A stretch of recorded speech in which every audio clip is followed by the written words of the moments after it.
ప్రజల విశ్వాసానికి ప్రతీకగా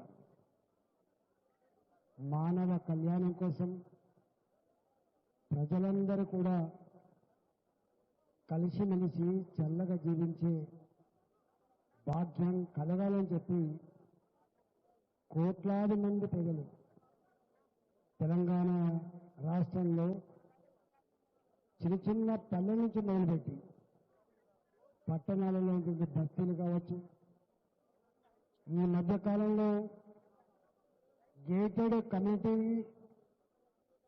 అపార్ట్మెంట్స్ కాలనీలలో కూడా అమ్మవారికి బోనం సమర్పించేటువంటి సాంప్రదాయం జరుపుకుంటున్నటువంటి ఈ శుభతరుణంలో ఈ అమ్మవారి బోనాల పండుగ సందర్భంగా యావత్ ప్రజానికానికి నేను శుభాకాంక్షలు తెలియజేస్తాను.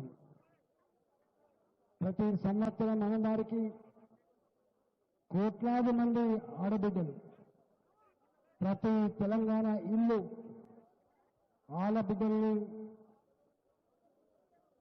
మర్యాదగా పిలుచుకొని వారికి గొప్పగా గౌరవించేటువంటి సాంప్రదాయం ఉన్నటువంటి ప్రాంతం.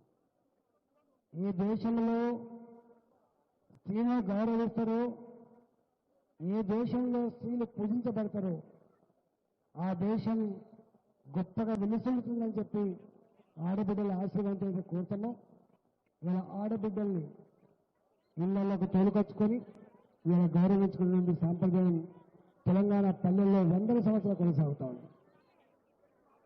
ఎంత టెక్నాలజీ వచ్చినా, ఎన్ని పెను మార్పులు జరిగినా కూడా ప్రజల విశ్వాసాలని, ప్రజల యొక్క ఆచారాలని, ప్రజల కట్టుబాట్లని ఇవాళ ఎవరు కూడా ఆపలేరనేటువంటిది ఇవాళ ఈ సందర్భంగా మనకు అర్థమవుతా ఉంది. నేను ప్రజానికానికి వినమ్రంగా విజ్ఞప్తి చేస్తున్న, మన సాంప్రదాయం, మన ప్రాచీన నాగరికత, మన విశ్వాసాలని సమున్నతంగా నిలపడంలో అందరం కలిసికట్టుగా, భేద భావాలు లేకుండా కలిసికట్టుగా ముందుకు పోరాలని చెప్పి ఈ సందర్భంగా చేస్తూ భారతీయ జనతా పార్టీ పరంగా మీ అందరికీ కూడా శుభాకాంక్షలు తెలియజేస్తూ సెలవు తీసుకున్న భారత్ మాతాకి జై.